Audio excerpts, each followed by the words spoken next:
কি হাসি দেখো, সকালবেলায় ঘর ঝাড় দিচ্ছি, ঘুম থেকে উঠি চা খেয়ে, ও মা এসে দেখছি একটা বাচ্চা মেয়ে গুড়গুড় গুড়গুড় করে ঢুকে যাচ্ছে। মেয়েটা কে? দিয়ে দেখছি মা মেয়ের মেয়ে মুঠি, আমার বৌমার বোনের মেয়ে, ওরা ঢুকছে। ও মা তারপরে দেখছি ও কার সাথে এলো, এসে দেখছি ও মা সবাই ওরা ঢুকছে, ওর মা বাবা ওর দিদি, তারপরে আমার বিয়ান সবাই সকালবেলায় ঢুকছে।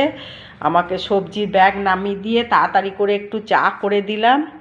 সেই চাটুকু কোনো রকমে খাবে না, ওরা সব মায়াপুর গেল, মায়াপুর যাবে, আর মেয়ের জন্যে এক গাদা সবজি সব কিছু দিয়ে গেল।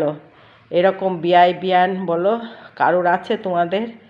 বলো যে এত কিছু করে দিয়ে যায়, যে যখনই যায় তখনই গাদা গাদা জিনিস দিয়ে যায় এসে, আর কিন্তু আমি কিছুই করতে পারি না।